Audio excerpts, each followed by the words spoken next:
Changing your ways, change your ways. We're changing your name, change your name. Cheater, lie. There's this new like libs like Chinese Civil War thing, like a YouTube series, and they're like doing a like month by month. And like the fascist Chinese nationalists, it's so fucking crazy, man. How much they're fucking scum. And even in the most propagandistic, like liberal retelling of the Civil War, it's just so apparent how the nationalists were scum. And how Chiang Kai-shek is one of the most evil pieces of shit who's ever lived. He's literally a Nazi. Like he is a fascist. He was the Adolf Hitler of China.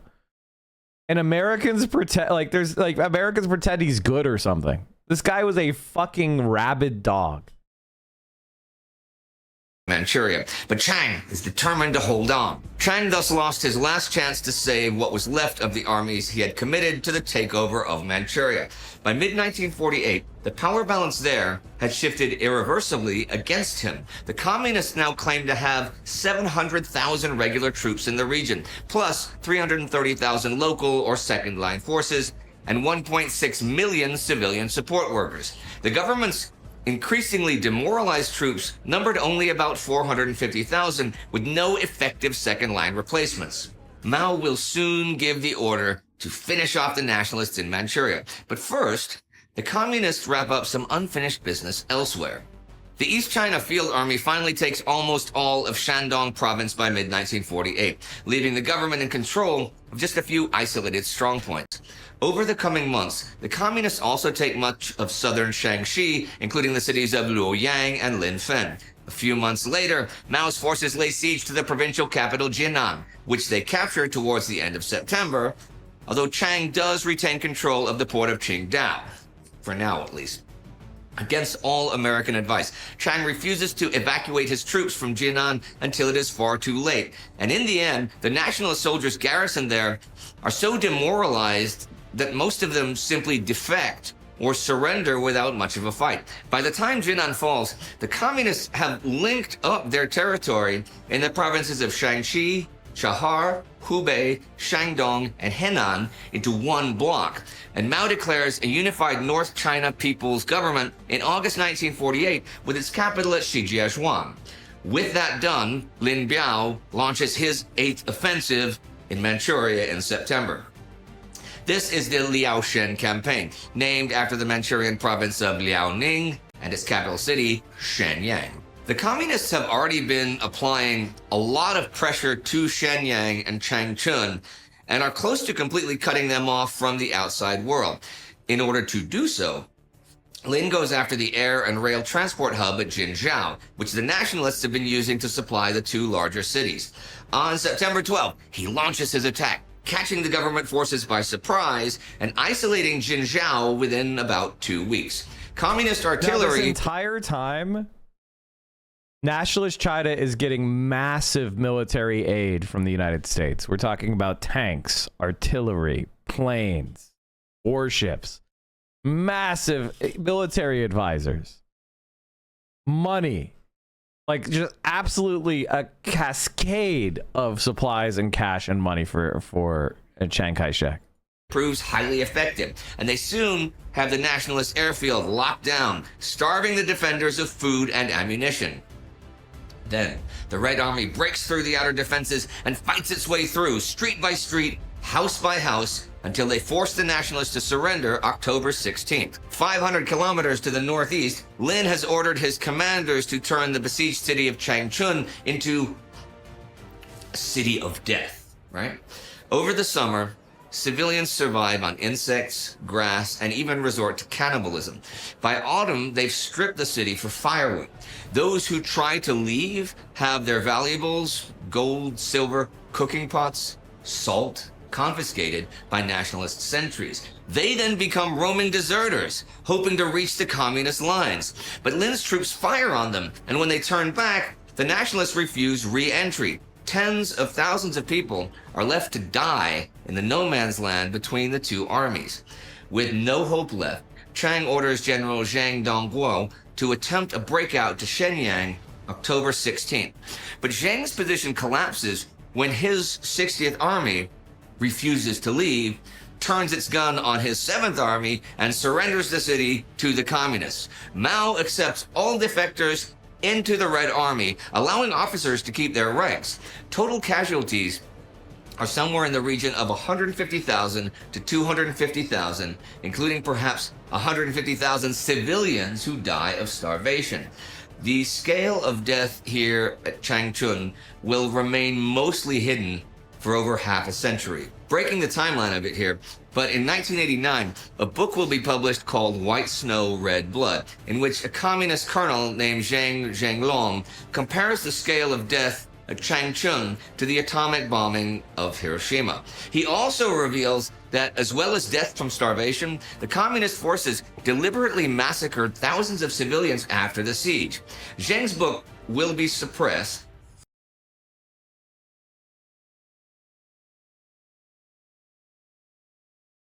Guys, they were like, yay, defectors, join our side. But then they just decided we're going to randomly shoot a bunch of civilians for no reason. Does that sound like Mao? Mm-hmm.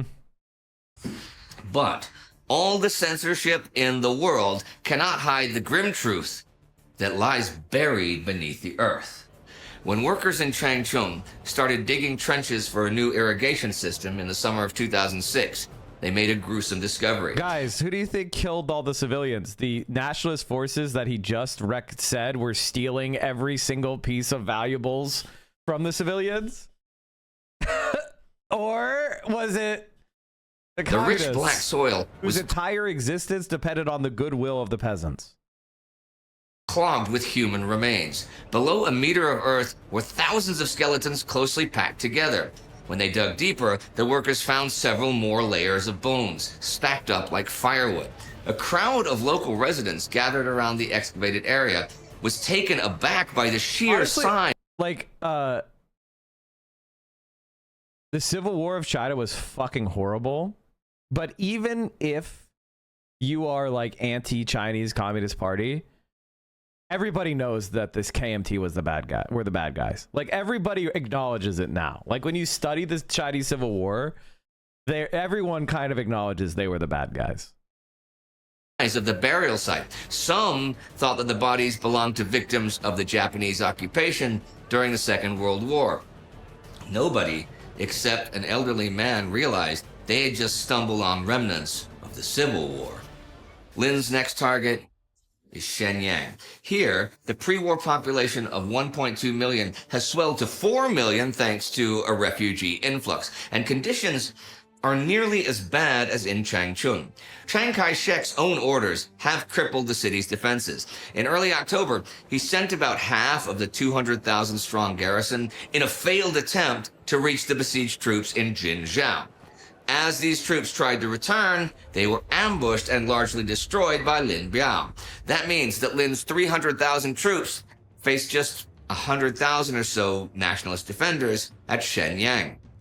In the end, panic grips the streets. Fights erupt over seats on trains and planes heading south, and law and order breaks down. Then the communists enter the city, and Shenyang surrenders on November 2nd after only token resistance. With that, the Battle of Manchuria is over. Lin Biao's Liaoshen campaign has been a remarkable success. Chiang's Manchurian force of 450,000 troops has been reduced to just 1/3 of its size through casualties and desertion, with those 150,000 escaping south of the wall.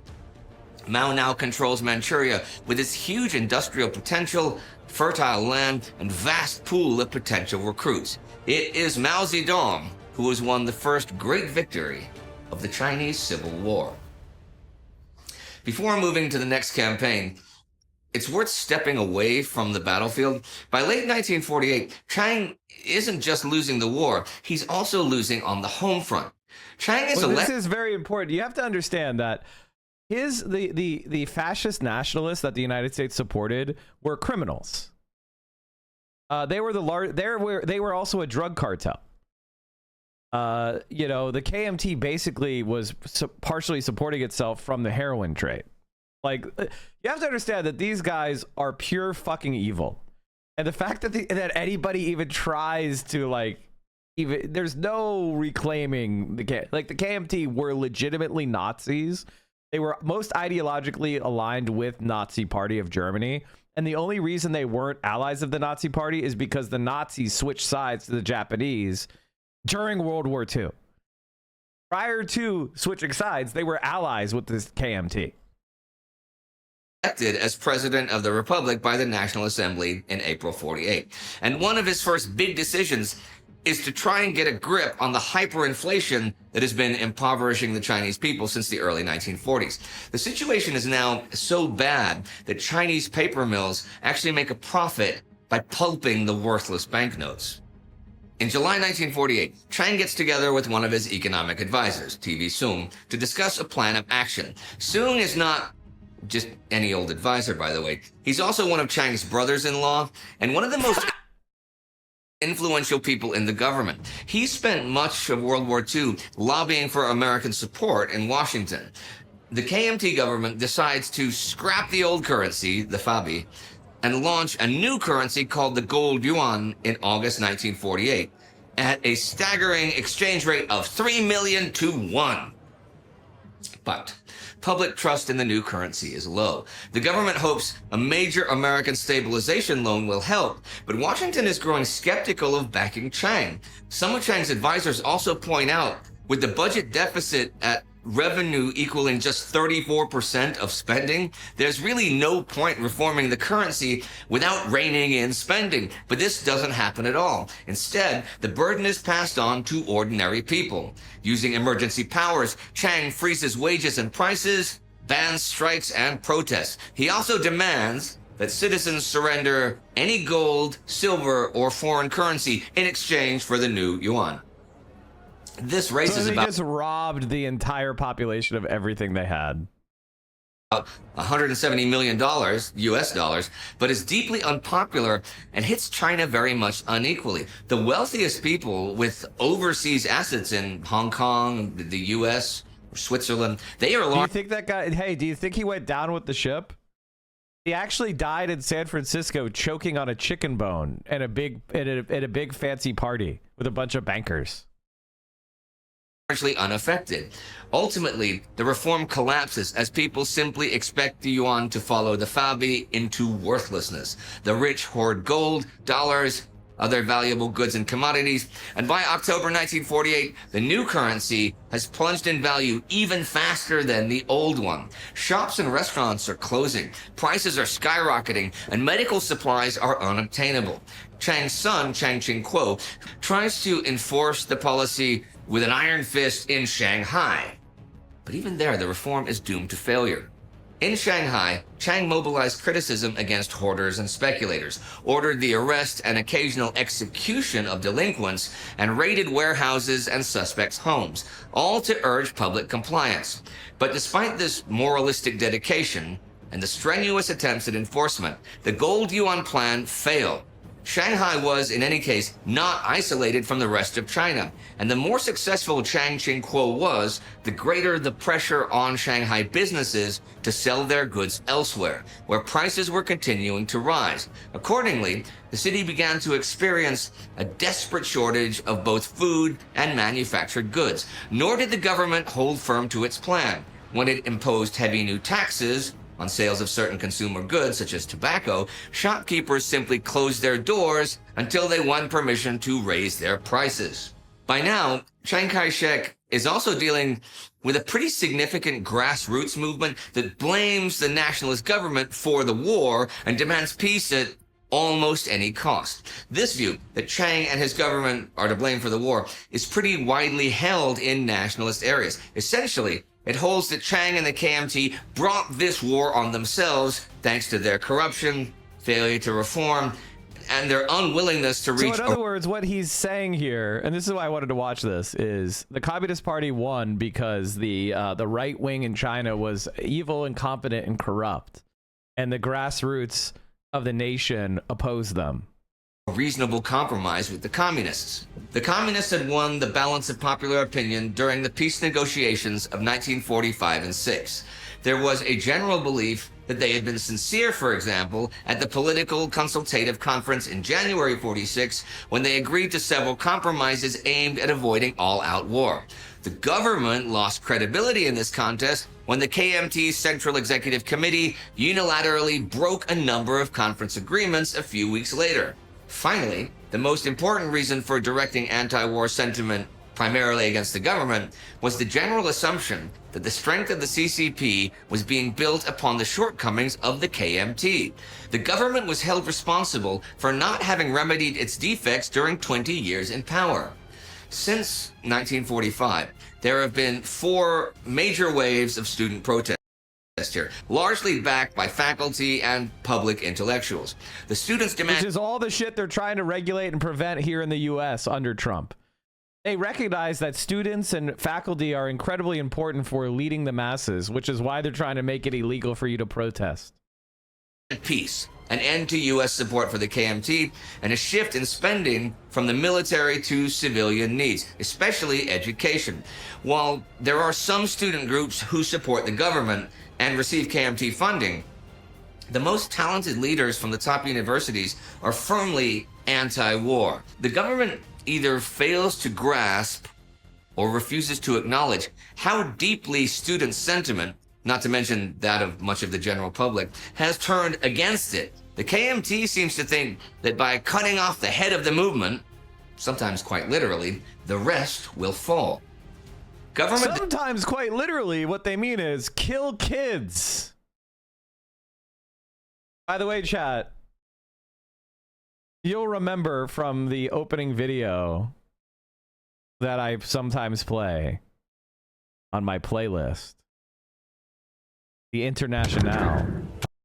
Part of this is hold on, right here.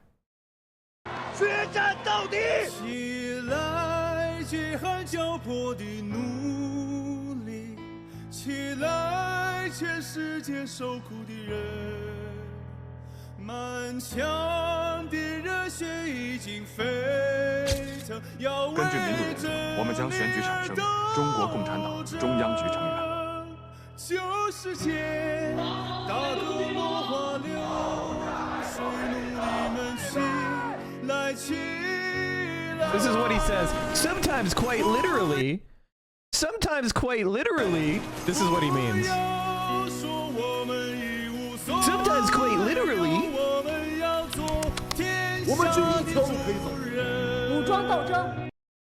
see, a right-wing American propagandist, they'll make up speculations about, you know, people being killed, but then when it's like, oh, they machine gunned down student protesters, then it's a short little quip. Sometimes quite literally. Decision makers remain constricted by their belief that if only the very few real communist agitators among the students could be eliminated, their movement could be controlled. The consequent harsh tactics in turn further alienated the students. Guys, my favorite harsh tactic. My harsh tactics.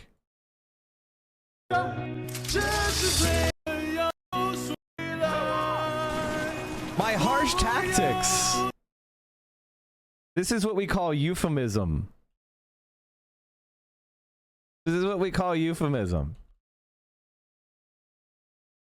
Unarmed protesters.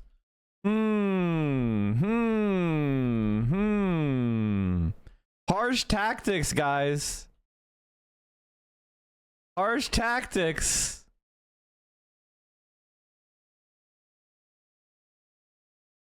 Their leaders, particularly officials of the university's self-governing associations, were the chief targets of beatings, arrests, and abduction by an assortment of law enforcement personnel. On the basis of tip-offs by informers, the arrest of student activists became a common occurrence. Blacklists of activists and suspected underground communists were drawn up. Students arrested or abducted often simply disappeared. Execution was the anticipated punishment for genuine communist agents if their identity This is the KMT, by the way. This is the side we were behind. Be ascertained. Torture. This is who took over Taiwan. Okay? This is what Taiwan is.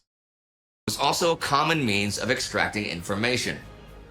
The student protest movement has swelled from the arrival of tens or even hundreds of thousands of student refugees from communist-occupied areas.